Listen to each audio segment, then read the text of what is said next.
অতএব ফেরাউনের তালতো ভাই আর কি আচার আচরণের দিক থেকে তার বাড়িও থাকে নাই, আল্লাহ ধ্বংস করে দিচ্ছেন।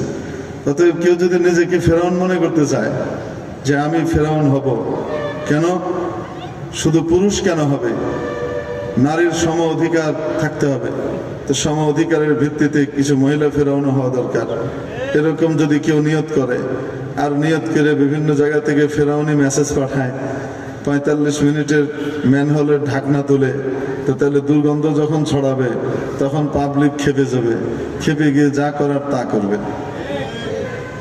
নাকি না? আমরা না করি, থাক, করার দরকার নেই, করে লাভ কি।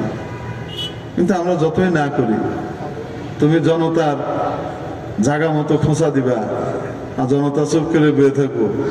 জনতার থাবর একবার খায়া দেহ নাই, 5ই আগস্টে থাবর খায়া ঠিক হও নাই, তুমি এখনো বোঝা যেতেছে লাত্তির অপেক্ষা করতেছ, দেশটারে শেষ করছো, রসাতলে ফালাইছো, দেশের জয় বাংলা 15 বছরে করছো, অর্থনীতির জয় বাংলা 15 বছরে করছো, নিজের দলটারে এগুলার জয় বাংলা করে তুমি পালাই গেছো।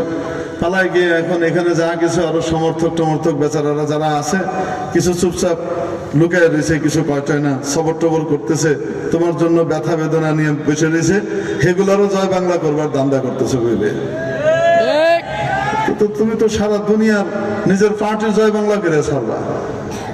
কিছুদিন পরে আসবে যে তোমার পার্টির লোকজনই তোমার খেদানে লেগে গেব, আর যে আও ওইটাই তারপর ওইটা আমাদের বিপদে ফালায় বাঁকছে, শুধু নিজের ফ্যামিলির লোককে সেভ করে বাইরে লেগে গেছে, টাকা পয়সা লেগে আরামে খাইতেছে ঘুরতেছে, শুধু আমাদেরকে ফালায় দিয়ে গেছে। কয়দিন পরে নাই সে খুবই কথা।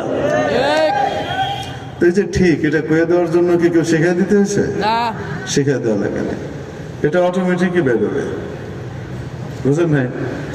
আমার মজা লাগতেছিল যখন হজরত বলতেছে যে শিখছে একটা ঠিক ঠিক, তো কিছু ছাত্র আবার ওটার উপরে করতেছে ঠিক।